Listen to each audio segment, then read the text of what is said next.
All right, so National Innovation Visa, which you used to know Global Talent Visa and Distinguished Talent Visa, it is a great option for those people with an exceptional talent.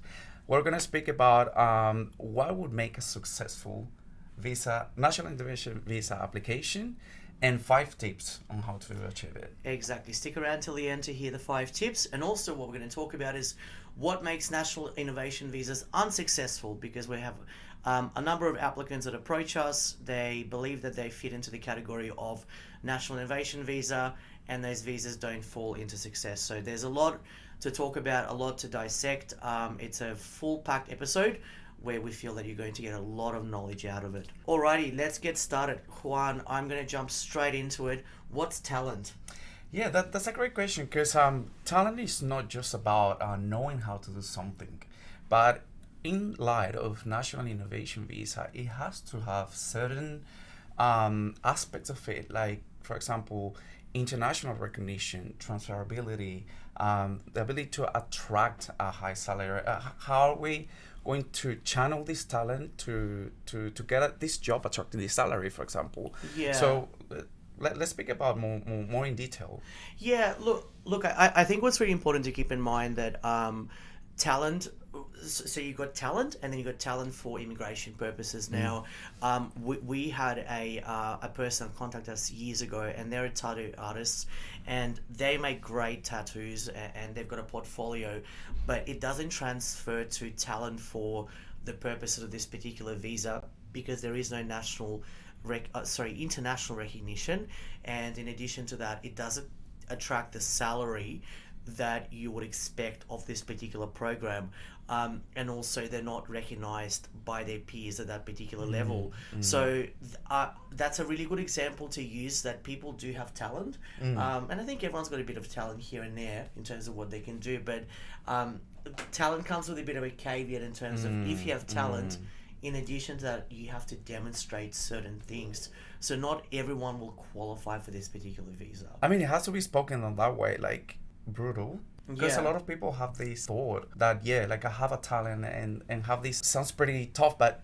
false hope that, oh yeah, that maybe this is going to be my pathway. Like the talent that I have, I can use it. But unfortunately, or maybe I was trying to say the word unfortunate, but the reality is that the department is going to be pretty tough and strict on looking into this talent that the person is claiming to Yeah, have. exactly. And look, the bottom line is you're trying to meet the regulatory requirements. So the talent is there.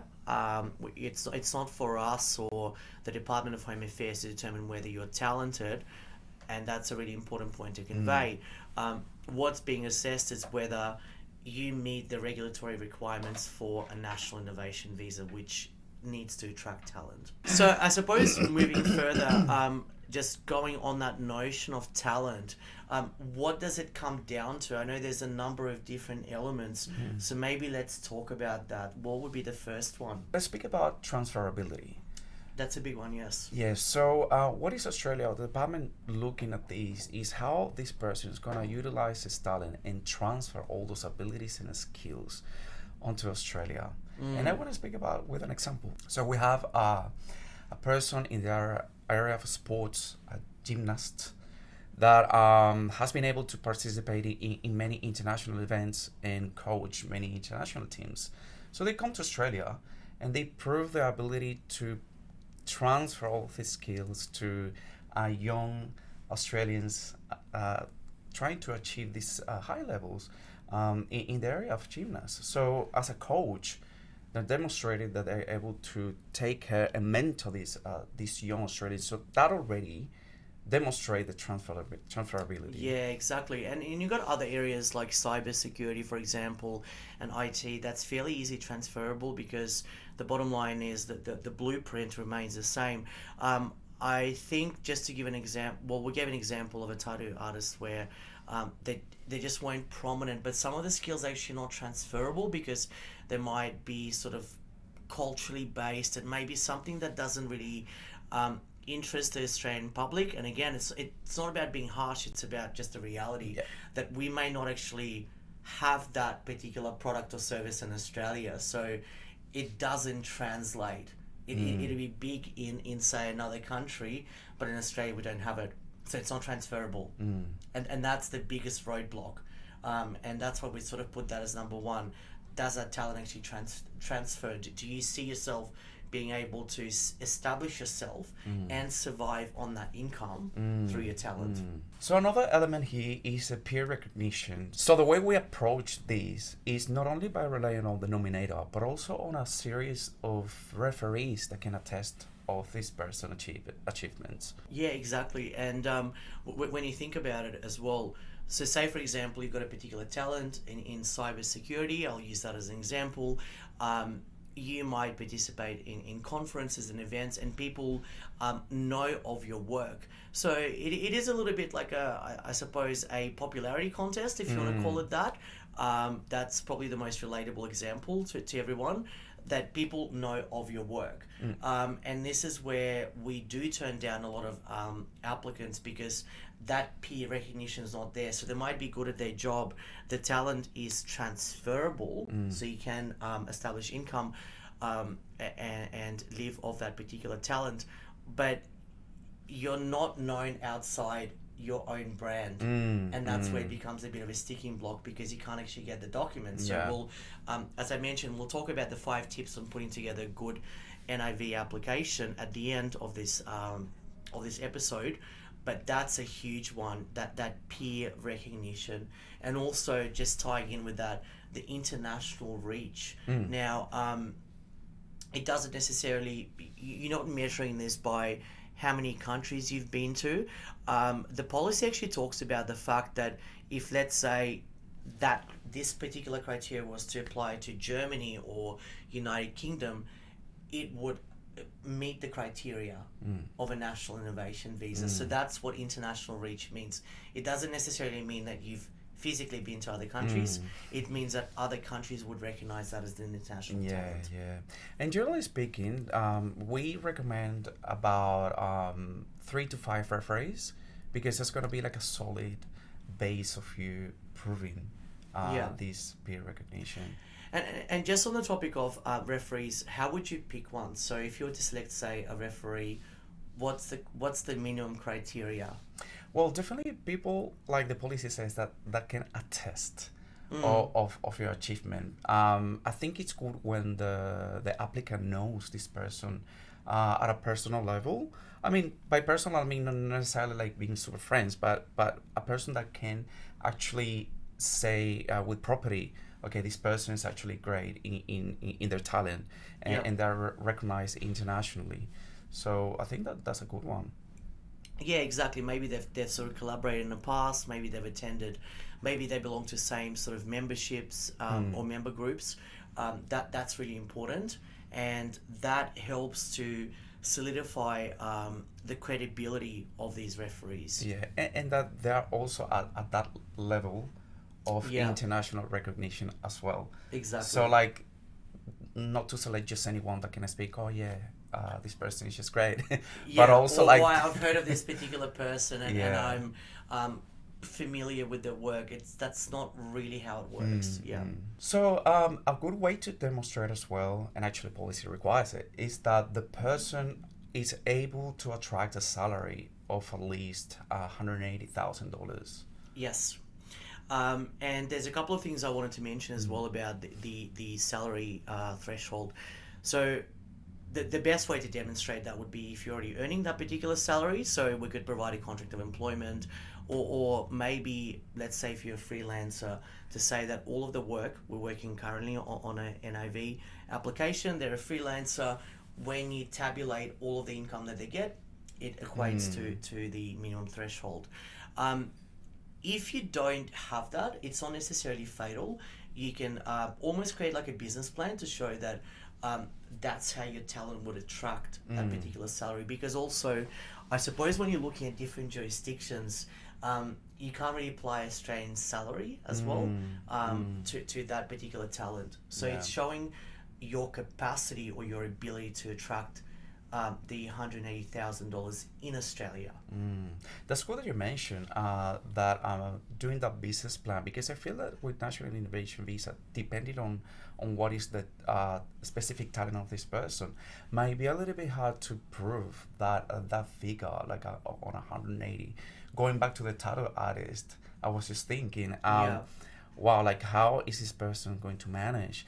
But channeling these to the global talent spectrum, or like to the National Innovation Visa, like perhaps when this person comes to a level where they're gonna mentor like a other series of tattooists, or bring like a different style altogether that can reach those levels and attract this remuneration. That's when the you come to prove that that the applicant can achieve this salary. Yeah, 100%. So there's a number of different ways to do it, but it's about just being able to, well, not just, but having a solid foundation to say that, yes, I'm able to attract that particular salary. So if you don't attract that salary now, putting a business Yeah. plan together That's will great. really help you. So speaking more into what is talent as opposed to global talent, because again we tap into this idea that yeah, a lot of people have talents out there, but is it a global talent?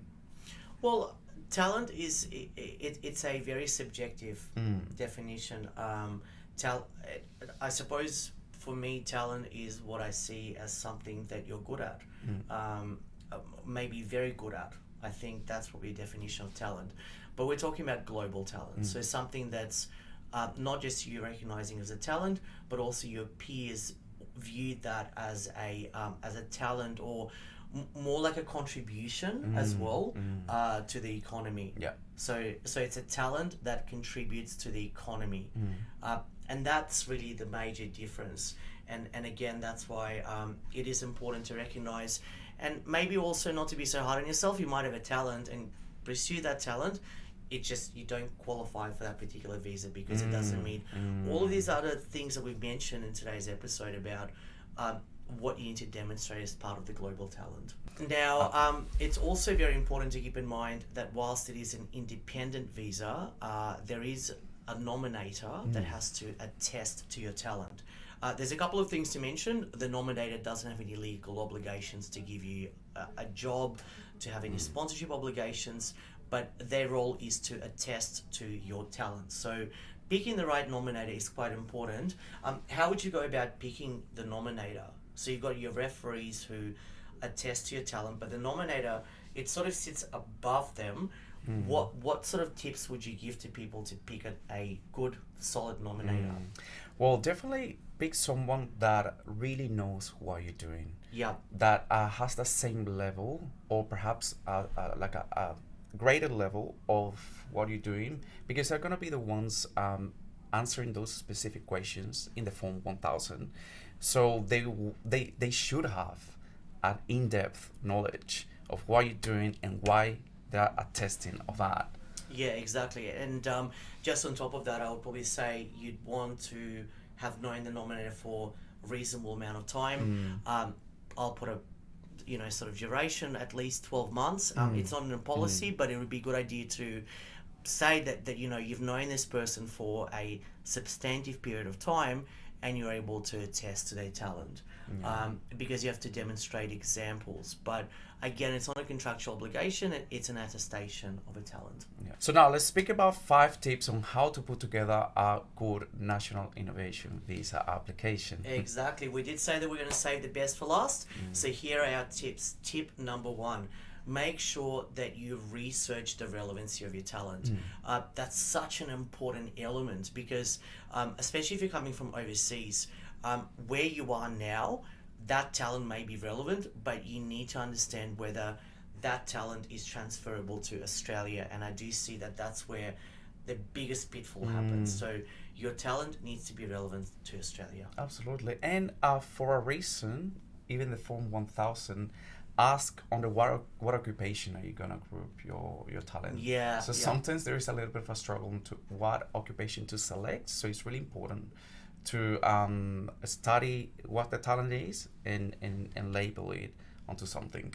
Yeah, definitely. So tip number 2, select the right nominator. Again, the importance of the nominator. Yeah, exactly. And again, with a nominator, you want someone who's able to freely answer questions about what your talent involves, give examples of the relevancy, the prominency, the international recognition. They should be able to answer those questions without hesitation. So picking the person, you might have more than one nominator in mind, which happens, that's normal. But think about who's going to be the right person to give that information. So maybe someone that you worked with recently would be a better person to go with. All right, tip number 3, be able to evidence all of the claims. I think with national innovation visas is sort of people would fall into speaking too much and proving too little. Yes. Because it's proving the international reach of the talent. So if we're going to give an example, I said I traveled to this country, but then you're not able to prove what you actually did in this country. Yeah. Then you're just filling a form or gaps, and you're going to fail to demonstrate. Yeah, and look, sometimes it also happens in research in academia. So say, for example, someone participated in a particular conference, but because that conference has already happened, there's no information available about that conference. So it's not that they haven't participated, but it's just if you can't provide evidence of it, so if there's no sort of written documentation, it's probably best not to mention it, because it will carry no weight if you just mention something but you can't evidence it. Yeah, and hinders that ability to prove it. And I think on this note as well, some people think that, like, because they won once overseas and did I don't know, a show or a participation in a big event, that constitute already as a global talent, and Doesn't maybe work not. like that. No, it doesn't work like that. Yeah, so you have to be really careful on proving everything and putting together a solid application. 100%. Tip number 4, provide a clear chronology on how the talent has evolved in time. I think that's really important. Very crucial. The bottom line is talent does evolve over time. Someone starts somewhere and then their talent grows. They might take on new projects. So we've done a number of global talent and now national innovation visas where someone starts on a particular project and then it grows. So it's important for the decision maker to understand how you've started something. So we had a bass player who started at the age of 14, but then by the time that they got into their mid-30s, the way that they were portraying their talent was very different. So it's important to demonstrate that chronology, and it shows that level of consistency. Yeah, I was thinking about that case in specific, because actually it was at the then Administrative Appeals Tribunal that we helped this client, and we saw that there was a lack of showing how was the progression. And it was super interesting because, like you said, like they started at a very low level, and then they were going even now to many countries in Europe where classical music is very prominent. So when we put together all that progression and where the person is at now, there was clear evidence of the relevancy and international recognition and reach of this talent. Exactly. And that's really, really important. If you want it to be a successful application, you have to show how your talent has evolved. And last but not least, outline how your talent is going to be utilized in Australia. And this is where I do see quite a bit of a gap, because you've got the relevancy, you've got the prominence. But what happens when you arrive to Australia? So what we normally do is we do ask clients to put together maybe a 12-month plan in terms of what they're going to do to establish themselves in Australia. Now, if you're applying in Australia, you can still put together a plan in terms of what you're going to do once the National Innovation Visa is granted, because you need to demonstrate that continuing prominence and relevance, and that's really a good way for you to do that. And that ties back to, I suppose, a business and a personal goals plan, but there needs to be some thought process in terms of how that visa or how your talent is going to continue to drive. And these are our tips for putting together a National Innovation Visa.